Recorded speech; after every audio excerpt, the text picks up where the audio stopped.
here in Kodiak Island once again on an area called Surf Beach, just up from Fossil Beach. And it's towards the end of the road out where the rocket launch is, which is another story for another day. But here walking along this beach, looks like the tide's coming in. You can hear the surf.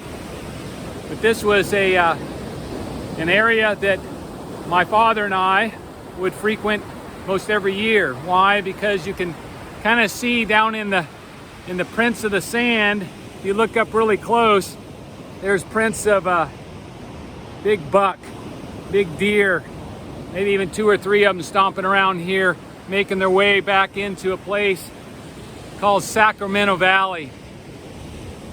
And so sure enough, hunting was a big part of our family. Every year we'd go out, we'd try to get 1 or 2 deer, and then oftentimes Dad would make trips into the interior and try to get a caribou or a moose.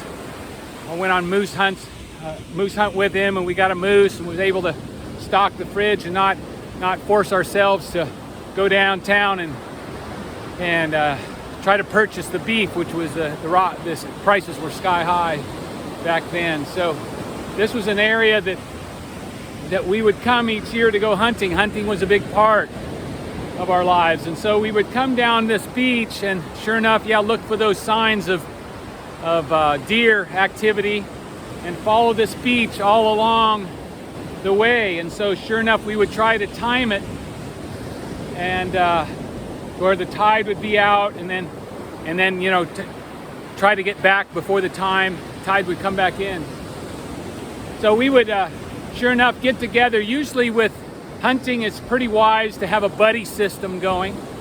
So usually I'd go with my dad, and then another man and another pair of men would go with us, and we'd hike along this beach back into a place called Sacramento Valley. And as you can tell, with this deer sign, known for teeming with game of all kinds. And primarily we were after deer at that time. So this buddy system, we would hike and we'd go along, and you can see it there right along this cliff behind me. You can see that we would have to hike along the beach when the tide was out and go along the side between the cliffs. As you can see, that's about a 120, 150 foot cliff. So the water would come in here as it's starting to come in now. So we would have to make sure the tide would be out and hike all the way back into Sacramento Valley and then hunt for the day. And so sure enough, the decisions that we make really truly do determine our destiny, don't they? Decisions truly determine our destiny.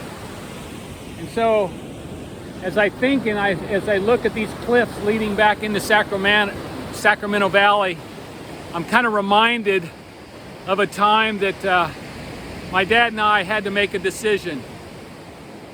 And so sure enough, we went back into Sacramento Valley. We hiked along, the tide was out.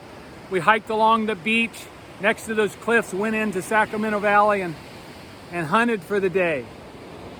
And so as we hunted, we would go up, crossed over a stream in the middle of the valley, went up along a mountainside, hiked all along the side. And Dad was a type of hunter that he always liked climbing up high so he could get the binoculars out and scope the area, and then be able to be on top of deer or game that wouldn't know we were there. So that day, sure enough, we got to the end of the beach and started to go on that hunt. And before we split up, we told the other pair, all right, we'll meet you back at the start of the beach coming back, and we'll hike back out together. So we hunted all day long and went across the stream, went over the side of the mountains, and we scoped and hunted, and we didn't find anything that day. So it was getting kind of the signs of darkness coming along, and my dad said, Max, it's time for us to head back. And so, being disappointed as I'd like to always get a deer on these deer hunts, we started to head back. And so we got to the beach head and get on the other side of those cliffs. You know, that was a good hour and a half walk all along the beach to get back into Sacramento Valley. And I'd have my Kelty pack, and Dad would have his Kelty pack. And usually if we got a deer, we would, you know, quarter it up and then we'd each carry the deer back out. So that day, though, was a little different. As we stood there and waited at the other side of the beach and waited for the other guys to show up, they never did. And so we waited there and waited there and made a decision that determined our destiny there a little bit, because instead of waiting and waiting, my dad decided, sure enough, decided something that would be now something that I'll never forget, and I know he never forgot. So on the other side there, we were looking, and there was two options. One was when that we're looking, and the tide, instead of being out, was starting to come in. So we had two options. We could try to hike along the beach, or we could go up the side and climb the cliffs, the top of the cliffs, all the way down. But the one thing is that there was ravines up and down those cliffs, oftentimes smothered with alder patches, which is just a very dense, small undergrowth of bushes, and oftentimes with thorns and things like that would get a hold of your hunting clothes. And so we had a decision there: do we wait? And so as the tide, like today, was coming in, I remember saying, Dad, the tide's coming in. And he says, son, I know, I see that. And I said, Dad, should we wait for Bill and John? And he said, I don't know. And he was sitting there waiting, and it was getting darker. And I said, Dad, the tide's continuing to get in. We probably need to go someplace and do something fast or soon. And so sure enough, there was two options: to go up on top of the cliffs and come all the way down the cliffs on the top, which would take 2, 3, sometimes 4 times as long, or take the quicker, easier route along the beach. But it had involvement, a possibility of some peril. And so sure enough, Dad said, Max, let's go. And I said, where? I said, to the cliffs. Did we climb the cliffs all the way back? And he said, no, let's take the beach. So sure enough, a little bit later, obviously in the day like today, we started hiking down that beach. And I was about 9 or 10 years old at the time. Legs not as long as Dad's, steps not as quick as Dad's, and didn't cover as much territory. We started down the beach, and with every pull of the waves coming in, just like today, it was getting a little bit closer to us. And getting a little bit closer, and I remember my dad looking down at me, he said, Max, you've got to walk fast. You've got to walk fast. All right, and I said, so I was going with my little legs as fast as I could with my Kelty pack on, and we were walking along the beach. And sure enough, it was getting closer, and every pull of the waves was getting closer, and we were getting closer and pinned more close against the cliff. Sure enough, these cliffs right here that you look behind and see. And so then it happened. Then we were so close to the cliffs, we had no more room to go. The wave came in and came up and hit my boots. And I said, Dad, the water just hit my boots. And he says, I know, son, keep walking. He said, when the water goes out, we need to go fast. And then when the water comes in, we can hold on the cliff for a little bit. So sure enough, we would walk, the waves would come back, and then they'd pull in. And then the next time, the water hit my boot and rushed up the side of my leg to up knee high. And I said, Dad, it hit my knee. He says, I know, you've got to keep running. Not running, you've got to keep walking fast. And so over and over again, the tide would come out, and it would come back in and then hit my boots and hit Dad's boots up my knee. And then sure enough, it hit my knee up and to my waist. And said, Dad, it hit my waist. He said, I know, son. You just got to, when it goes out, you got to walk fast. So we walked faster and faster, as much. But now the waves are coming in, And sure enough, at high tide, these waves will be 10, 15 feet up that bridge, up that cliff. He says, you've got to go faster. So now I'm going fast. I'm going as fast as I can. And then sure enough, one pulled up, and I turned and saw it, and it crashed. Instead of sliding up the beach, it crashed and hit me in the side of the waist. I said, Dad, he says, I know, just keep going, son. Just keep going. And so it pulled back. And then being half the size of my dad, I remember pulling and seeing the wave crashing down on the top of me, hitting me on the shoulder. And it pulled back for a little bit. Son, you've got to move fast. I said, I know, Dad. And so I remember Dad saying, he said, son, if we can just make that outcropping of the cliff of rocks, if we can just make it around the corner, we'll be home free. We'll be to our car. And then sure enough, it pulled back the waves and it crashed onto my shoulders. We go a little bit, pulled him up, crashed onto my shoulder. Now it's hitting my dad and his shoulders. I'm starting to cry. And then I'll never forget my dad looking down on me, looking down and saying, Max, just hang on. We're not going to make it to the corner. We're not going to make it to the corner. Just hang on, son.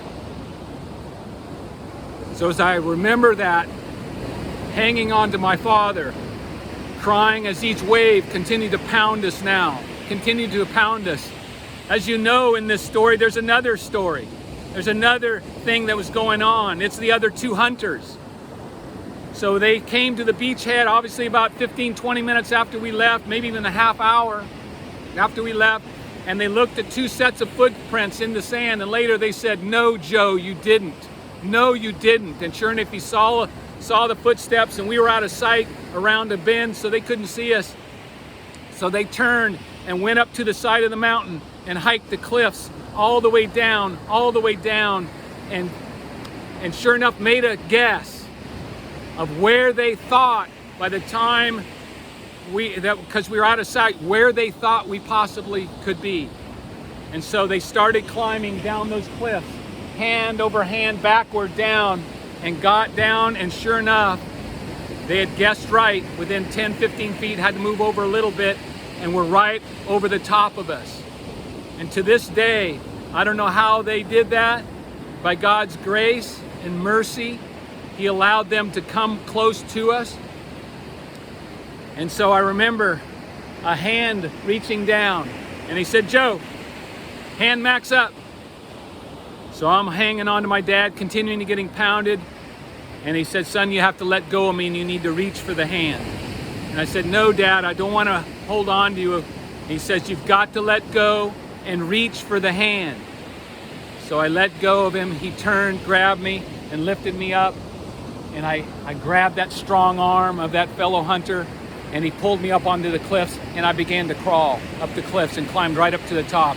Both of them now came down for Dad, reached down, because Dad was a big man at that time, pulled him up enough. He grasped onto the cliffs, and Dad made his way to the top of the cliffs, and we made our way back. And I remember once I got to the cliff, I looked down from the top of that cliff right there, a little bit further down, and saw him. By that time, the waves had come all the way in, and we're sitting at about 8, 10 feet high as it pounded up against the cliffs with the tide fully in. So why do I tell this story? Why do I bring you here today? It really is a reminder that decisions do determine our destiny. We can always take the easy route, or we can take the road less traveled that's difficult. Sometimes the easy route is okay. Other times, the more difficult route is the safest way to go. But the decisions that we make each and every day do determine our destiny. So I challenge you this day. Are you checking in with the Heavenly Father for wisdom? Are you checking in with the fellow hunters around you for wisdom? Are you sitting there pondering, thinking about the ways that it could go? And then thinking about the little youngster maybe right next to you that you're also pulling into your decision. So I challenge you this day. As you go about your everyday tasks, Check in with the Heavenly Father. Seek good counsel. In the multitude of counselors, there's safety. Wisdom is found in the counsel of many, says Proverbs. And if you do, then maybe you won't have a story like my dad had and I do until for the rest of my life. So have a great day as you think about and as great decisions and opportunity to make decisions come into your path.